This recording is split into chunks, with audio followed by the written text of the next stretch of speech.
Okay, bear with me on this. This is about white people. Well, it's actually about white basketball players, more specifically, American white basketball players, with one final qualification. This is about white American basketball centers, as in bigs, as in fives, as in what I used to say back in the day on ESPN, and what I'm saying now about the amazing Chet Holmgren. Chet Holmgren is shattering the mold of the white stiff. I've always been very publicly honest about what, for a long time, I thought of taking American white centers in the lottery, first 13 picks, which was don't, just don't. Yep, there had been a Bill Walton. Just all time. There had been a Dave Cowens in Boston. Very good. There'd been a Chris Kaman, even a Brooke Lopez. They've had their moments. But there have been so many other American white centers who were drafted way too high only because they were 7 feet or taller. The Mokeskis and the Drylings and the Nevitts and the Koncaks and the Ostertags and the Chris Mims. There was even a Shinsis. I could go on. But for me, a huge NBA fan that I am, this hit the fan just before the 2012 draft. This was soon after LeBron won his first ring. Player in question was 7'1" Illinois center Myers Leonard, who was being projected to go late lottery. And on first take, I said, no way. I'd seen enough of Myers Leonard in college basketball, and I said on TV that I'm always a little leery of American centers going in the lottery, American white centers going in the lottery, not foreign-born centers. They often have a much higher skill set, skill level, often come from tough backgrounds with a tough background edge. From Arvydas Sabonis to now Nikola Jokic, the Euro centers have consistently proven to be worth high picks. But Myers Leonard, no. But of course, my mere mention of white on TV sent the bloggers into tizzy fits. You can't say that on TV. Was I being racist? Was I being reverse racist?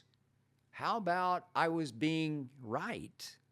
How about I was just being honest? But of course, I got a call from ESPN PR. The PR woman was very upset with me, and she asked, why did you have to bring up race? And I explained how over the previous, 20 or so years, white American centers had been bad lottery bets. I gave her the facts. She said, well, you could have made that point without bringing up race. I said, no, in this case, race is the point. And after all, I am white, so it wasn't like I was a white commentator ripping black American centers. No, this was, so to speak, white on white crime. Maybe for some white people, that was their problem with what I was saying. So, guess what the Portland Trailblazers did? They took Myers Leonard with the 11th overall pick. Myers Leonard did last 10 NBA seasons, but for his career, he averaged 6 points, 4 rebounds, 1 assist, and 1/3 of a block a game. 1/3 of a block per game. Now, I will give him this.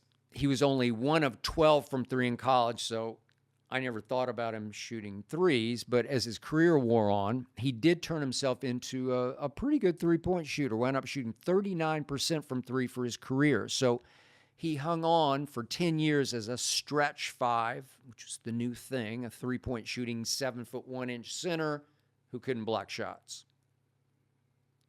Great. That's what you got for the 11th pick in the draft? No. No. And by the way, who went just 11 slots higher with the first overall pick? One Anthony Davis, who has averaged, 24 points, 11 rebounds, 3 assists, and 2 blocks a game for his career. AD, of course, 9-time All-Star. AD, of course, has led the NBA in blocks 3 times. From 1 to 11, that's what happened. So it was a couple of years ago. I started watching high school clips of this Holmgren kid up in Minneapolis, and I immediately said, wait a second, this was different. Now, maybe his dad was your basic white stiff when he was a 7-foot college center at Minnesota, though he did play college basketball, but Chet sure wasn't any stiff.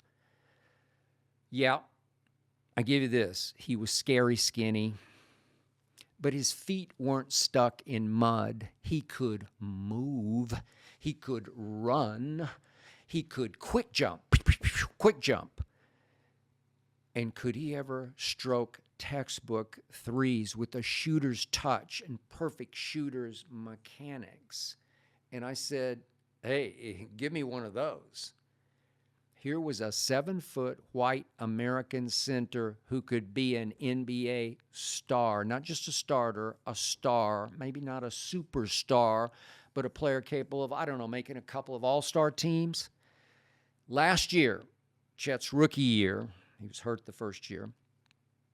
Last year, he averaged 17 and 8 and finished second to Victor Wembanyama in NBA blocks, though Wemby ran away from him. But what did Sam Presti, the OKC GM, do soon after that? He went out and got a bodyguard for Chet. He got him an enforcer. He signed Isaiah Hartenstein, who fractured his hand in a preseason game and who will miss the first 6 or so weeks of the season.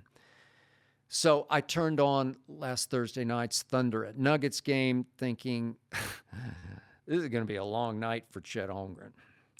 I figured Joker would pretty much bully Beanpole Chet, and was I ever wrong? Chet destroyed Joker, dominated Joker. Chet went for 25 points, 14 rebounds, 5 assists, and 4 blocks, 3 of them on Joker. Joker did have a triple-double, but with only 16 points and a single block. The Thunder won at Denver on opening night by 15. Whew! Chet just looked different. From last year to this year, it just looked different.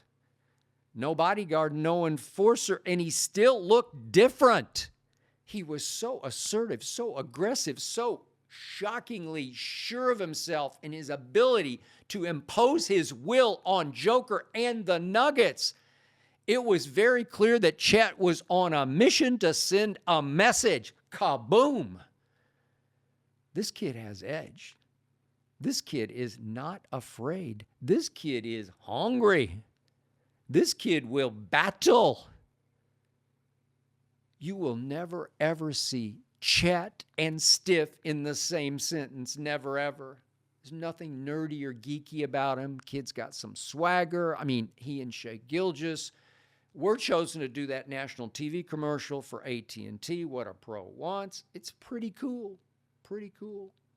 Hey, here's one white American 7-foot center who just might turn out to be even better than I thought he'd be. Through 3 games, Chet's averaging 24 and 13 with 4 blocks a game, which has been leading the NBA. I picked the Thunder, as you know, to win the West. I'm loving my pick. I know it's early, but do I ever love watching this team play basketball together, win together, do post-game on-the-floor TV interviews together.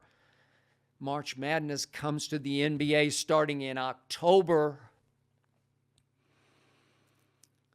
And now I am sure somebody out there will accuse me of being racist for liking Chet Holmgren too much, and Caitlin Clark too much, and Austin Reeves and Dalton Connect and Cooper Flagg too much.